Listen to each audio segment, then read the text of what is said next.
Polisi ini apes karena menjebak istri dari seorang tentara 2 dan inilah yang terjadi. Bagian 1. Awal mula petaka. Matahari siang menyengat kota kecil di Jawa Tengah saat suara sirine meraung dari kejauhan. Di sebuah kantor polisi sektor kota, suasana tampak biasa. Anggota-anggota sibuk mengurusi laporan harian, cek CCTV rusak, dan menerima laporan kehilangan dompet. Tak ada yang menyangka bahwa dalam beberapa jam, tempat ini akan menjadi pusat badai konflik antara dua institusi, polisi dan tentara. Namanya Bribka Rudi Santosa, umur 36 tahun. Dikenal sebagai polisi yang agak, nyeleneh, suka main cewek, dan licin seperti belut. Ia bukan penjahat, tapi bukan juga panutan. Banyak perkara diselesaikannya dengan jalan belakang. Baginya, jabatan adalah ladang kuasa. Hari itu, ia menerima laporan seorang wanita muda yang datang dengan tangisan. Namanya Ratna Anggraini, 29 tahun, cantik, lembut, dan mengenakan gamis biru tua. Ia melaporkan dirinya sedang diteror oleh seseorang via media sosial. Rudi langsung pasang badan. Tenang, Bu. Saya bisa bantu. Tapi boleh saya tahu, ibu ini istri siapa? Tanya Rudi sembari menatap intens. Ratna tampak ragu. Tapi akhirnya ia menjawab, saya istri Letda Adrian Prakoso, TNI aktif di Kodim sini. Rudi mengangguk pelan. Namun di balik wajah simpatiknya, ada niat busuk perlahan mengendap. Bagian 2, perangkap manis berujung maut. Bribka Rudi mulai menyusun rencana. Ia tahu, Ratna tinggal sendirian karena suaminya sering dinas keluar kota. Ia berpura-pura membantu, mengamankan CCTV rumah Ratna, sesekali patroli ke sekitar rumahnya. Tapi sebenarnya, ia sedang menyusun perangkap dengan cara paling keji, menjebak istri tentara untuk dijatuhkan martabatnya. Setiap malam, Rudi mengirim pesan WhatsApp. Ibu Ratna, saya sudah cek keamanan rumah. Kalau ada apa-apa, langsung hubungi saya ya, jangan sungkan. Ratna yang polos dan lugu hanya menjawab dengan terima kasih. Ia tak tahu bahwa semua perlindungan itu ada pamrihnya. Hingga suatu malam, Rudi mengatur rencana paling gila. Ia menyuruh 2 orang, anak buahnya, preman yang sudah ia rekayasa, untuk pura-pura meneror Ratna, melempar batu ke rumah, mengintai dari semak-semak. Dan tepat setelah itu, Rudi muncul sebagai penolong. Ibu, saya rasa ibu harus pindah sementara. Ini rumah tidak aman. Boleh saya antar ke rumah kontrakan yang lebih aman? Dan Ratna menurut. Bagian 3, kamera tersembunyi di rumah kontrakan.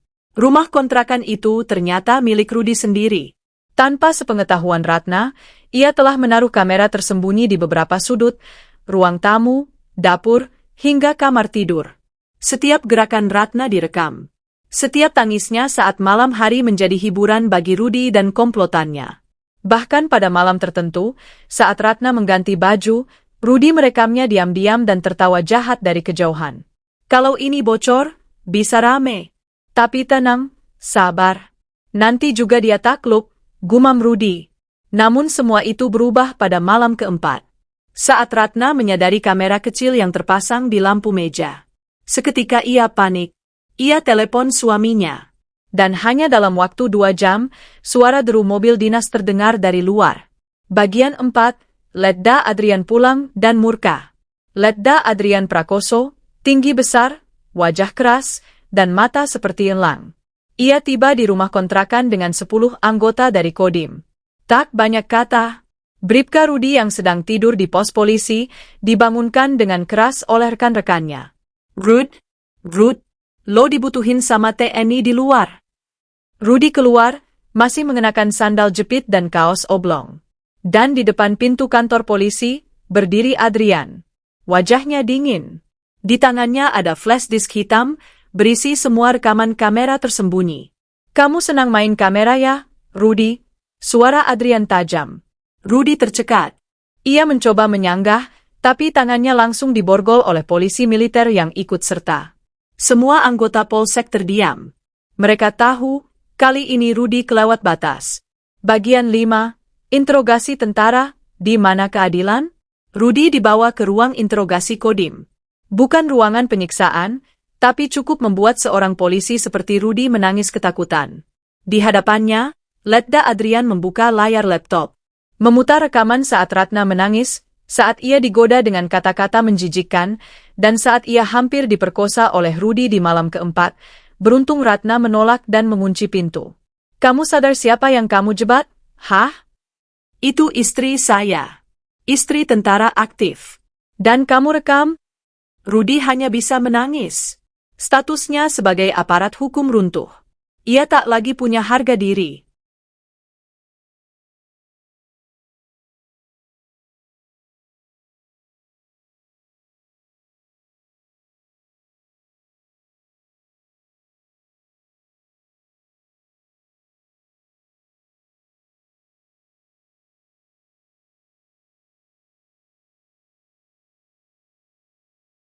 Keesokan harinya, kabar penangkapan Bribka Rudy oleh aparat TNI viral di media sosial. Akun-akun Facebook lokal membagikan kabar tersebut disertai dengan caption menggelegar. Polisi diamankan TNI diduga pasang kamera di rumah istri tentara. Twitter dan Instagram meledak. Netizen murka. Apalagi setelah potongan video CCTV dari kontrakan tersebar, tampak sosok Rudy masuk sembunyi-sembunyi membawa alat seperti kamera kecil. Warganet membanjiri kolom komentar dengan kutukan. "Malu-maluin institusi. Kalau bukan istri tentara, bisa-bisa gak ketahuan. Hukum berat oknum bejat ini." Peperangan diam-diam antar institusi. Kapolres tempat Bribka Rudy bertugas dipanggil ke Kodam. Nada pembicaraan tinggi. TNI menuntut tindakan tegas. Mereka tak terima institusi mereka dipermalukan oleh kelakuan bejat aparat lain. Namun dari sisi kepolisian, muncul suara pembelaan, jangan sampai satu oknum menghancurkan kerja keras ribuan anggota Polri lainnya. Situasi mulai memanas. Beberapa forum anggota polisi dan tentara bahkan ikut panas. Grup WhatsApp internal bocor. Kalimat-kalimat seperti, "Kita lihat siapa yang lebih berani." "Perang institusi mengancam." Ratna diperiksa psikolog. Sementara itu, Ratna diperiksa oleh psikolog militer. Ia mengalami trauma berat. Ia mengaku masih sulit tidur, selalu merasa diawasi. Ia berkata sambil berlinang air mata, "Saya kira dia mau bantu. Saya kira saya aman." Psikolog menyimpulkan bahwa Ratna mengalami tekanan psikologis serius dan butuh perlindungan serta terapi jangka panjang.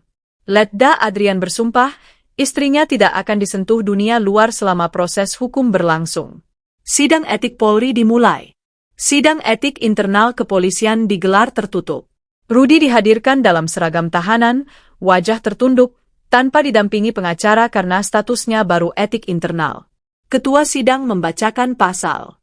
Melanggar kode etik kepolisian, penyalahgunaan jabatan, penyusupan kamera ilegal ke properti warga. Tak ada pembelaan. Semua bukti terlalu kuat. Putusan sidang. Diberhentikan tidak dengan hormat dari Kepolisian Republik Indonesia. Rudy hanya diam, menitikkan air mata. Tersangka sipil, tahanan militer. Setelah dipecat dari Polri, status Rudy berubah menjadi warga sipil. Ia langsung diserahkan ke kepolisian militer dan jaksa untuk diproses hukum pidana. Rudy dipenjara di rutan militer sementara demi menjaga situasi tetap kondusif. Namun penahanannya bukan tanpa tekanan. Setiap hari, napi lain menatapnya dengan jijik. "Lu yang jebat istri tentara itu ya?" ujar seorang napi pembunuhan. "Dasar bejat. Polisi kok kayak begini?" Persidangan terbuka umum. Pengadilan Negeri Kota menggelar sidang perdana terbuka. Media datang berbondong-bondong. LSM perempuan pun hadir. Ratna hadir memakai cadar, didampingi Adrian. Hakim memulai sidang dengan pembacaan dakwaan. Melanggar UU ITE Pasal 27 Ayat 1, pencemaran kehormatan secara elektronik. Pencabulan dalam bentuk percobaan. Peretasan dan penyalahgunaan data pribadi. Ancaman hukuman maksimal, 18 tahun penjara. Fakta mengejutkan terungkap. Dalam sidang kedua, kejutan datang dari ahli IT yang membongkar data laptop Rudy. "Yang Mulia, kami menemukan Rudy menyimpan lebih dari 23 folder rekaman wanita berbeda, diduga dari kasus serupa. Ada kemungkinan ini bukan pertama kali ia beraksi." Media geger. Judul headline. Kolektor kamera tersembunyi, ternyata sudah lama beraksi. Bribka Rudi diduga predator serial. Polri diperiksa habis-habisan oleh DPR dan Komnas HAM. Ratna menangis di sidang. Hari itu, Ratna akhirnya diminta memberikan kesaksian langsung. Ia menangis di depan hakim. Saya hanya ingin aman, saya tidak pernah bermaksud menyakiti siapapun. Tapi saya tidak tahu kalau kebaikan itu ternyata palsu. Seluruh ruangan hening. Bahkan jurnalis menundukkan kepala. Rudi tertunduk dalam, tak berani menatap Ratna. Hukuman dijatuhkan. Setelah 7 kali persidangan, akhirnya majelis hakim memutuskan. Terdakwa Rudi Santosa terbukti secara sah dan meyakinkan melakukan tindakan rekayasa pencabulan, penyalahgunaan alat elektronik, dan pelanggaran privasi berat. Oleh karena itu, dijatuhi hukuman 16 tahun penjara. Rudi terisak. Ibunya yang hadir di belakang kursi terdakwa pingsan. Namun Letda Adrian berdiri dan berkata, "Ini belum sebanding, tapi setidaknya keadilan masih hidup di negeri ini." Reaksi dunia maya. TikTok, Twitter, YouTube, semuanya membahas kasus ini. Video pengakuan Ratna ditonton lebih dari 14 juta kali. Bermunculan podcast dan konten YouTuber membahas sisi gelap institusi hukum, serta kisah istri tentara dijebak polisi, jadi pembahasan hangat berhari-hari. Komentar seperti ini bermunculan. Hormati istri siapapun. Apalagi istri prajurit. Kalau bukan tentara, bisa-bisa kasus ini ditutup. Komisi Kepolisian dan Reformasi. Kasus ini menjadi pemicu DPR menggelar rapat dengar pendapat dengan Kapolri. Muncul desakan. Audit integritas semua anggota polisi di level Polsek. Pemasangan kamera di kantor-kantor polisi. Pengawasan silang antar institusi TNI Polri. Kapolri menyatakan permintaan maaf publik. Ia berjanji akan mengawasi bawahannya lebih ketat. Kehidupan baru Ratna dan Adrian. Setahun kemudian, Ratna mulai pulih. Ia membuka klinik konsultasi psikologi bersama sahabatnya. Adrian tetap dinas di Kodim. Namun kini, ia juga menjadi pembicara di berbagai seminar anti kekerasan terhadap perempuan. Dalam sebuah wawancara YouTube, Adrian berkata, "Kami tidak ingin balas dendam. Kami ingin keadilan berjalan. Dan kami ingin orang lain belajar dari peristiwa ini." Rudi di penjara. Rudi kini berada di lapas Nusa Kambangan. Ia sering dibuli oleh napi lain karena kasusnya dianggap kotor. Ia jarang keluar sel. Pernah mencoba bunuh diri dengan sobekan kain, tapi diselamatkan sipir. Dalam suratnya kepada ibunya, ia menulis, "Aku malu, aku hancur, tapi aku memang pantas dihukum." Negara dan rasa takut. Kasus ini membekas dalam sejarah institusi. Bahkan beberapa akademisi menulis jurnal tentang penyalahgunaan kekuasaan di level lokal dan bagaimana satu individu bisa mengancam stabilitas antar lembaga besar negara. Dari Mabes TNI hingga Mabes Polri, semua akhirnya belajar, kepercayaan masyarakat adalah hal paling berharga. Penutup, agar tak terulang lagi. Kisah ini bukan sekadar tragedi antara polisi dan tentara. Ini adalah kisah tentang pengkhianatan kekuasaan, pemanfaatan kelemahan orang, dan betapa pentingnya integritas pada setiap seragam. Rudi adalah simbol dari bahaya ketika moral kalah oleh nafsu. Dan Ratna adalah simbol dari keberanian.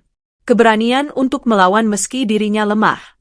Sementara Letda Adrian menunjukkan bahwa seorang prajurit sejati bukan hanya bertempur di medan perang, tapi juga memperjuangkan kehormatan keluarganya, tanpa kekerasan, tanpa amarah, hanya dengan satu hal, kebenaran.